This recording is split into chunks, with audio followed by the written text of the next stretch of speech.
Hello, Onion I'm here, and this is a video I'm going to talk about mainly problems of transit on Long Island. To be fair, I'm going to make another video about Westchester and how there's many flaws in the Beeline bus system, like a lot of times when many routes don't run, but NICE bus, for some reason, they need more frequent runs than the Beeline bus. And Suffolk County Transit's the worst of both worlds. There's all these breaking down NICE buses. Some of them, Pine Carlisle has seen, are overheating and smells really bad. Hope they're not burning. The 1800s are dropping like flies, and I think in 2023, even though maybe not 2023, but soon after, the 2015 to 16 new flyers are going to drop like flies because they, even though they're more properly built and they're much newer, NICE bus just doesn't maintain. Their maintenance gets worse and worse and worse every year. They're basically, Pine Carlisle said that NICE is on its last legs, but that was 5 years ago. 5 years ago, and now that's 5 years later, and it's even worse than that. So here we go, we're on down Garden City's skyline. Where's the hill? The big hill I always go down, but I never climb up, because of its gradient. Gradient is something else I'm going to be learning about during college class in math. But it's not what we're talking about. We're talking about NICE bus. And also, why can't they just put an island platform in the Mineola train station between tracks 1 and 2? Leave the westbound platform the way it is.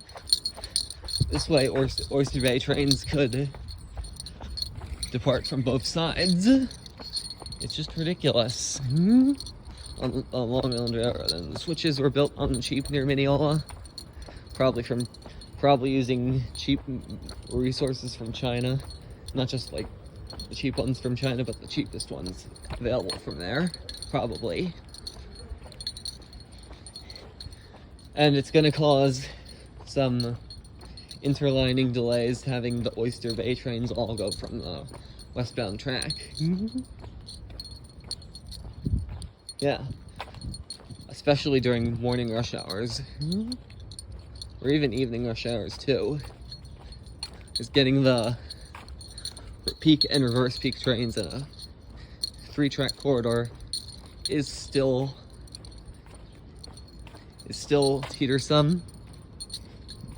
Yeah, there should have been a 4th track if they had the ability to do so, and it should have been elevated.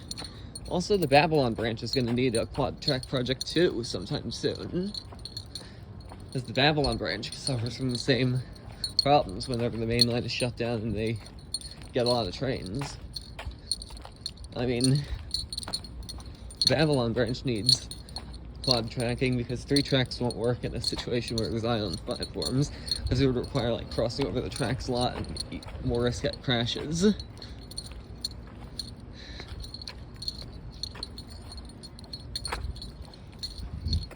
And then there's Floral Park, the station. They're going to need to probably switch tracks between there and Stewart Manor. Have the Hempstead trains run backwards so that the mainline trains can run eastbound on that westbound Hempstead track. Then all Hempstead trains going westbound will run on track 4, and then on track, I don't know if it's track 1 or track 3, the other Hempstead branch train, both Hempstead branch and Huntington Ronkonkoma trains will run eastbound on that track. That's probably what's going to happen. As you can see, we're approaching Old Country Road. Not the one I was talking about, Long Island, but you know what I mean. And this is one of the few things I disagree with Kathy Hochul about, and the people on Long Island who are running the system, is that the Long Island Railroad needs to be better treated, and so does NICE Bus and Suffolk Transit. These problems are going to come back to haunt people in the future, and it'll need to be redone like 20 years from now again, the third track project. That's just... Now I'm going to talk about the B-Line bus in my next video, as I near Old Country Road.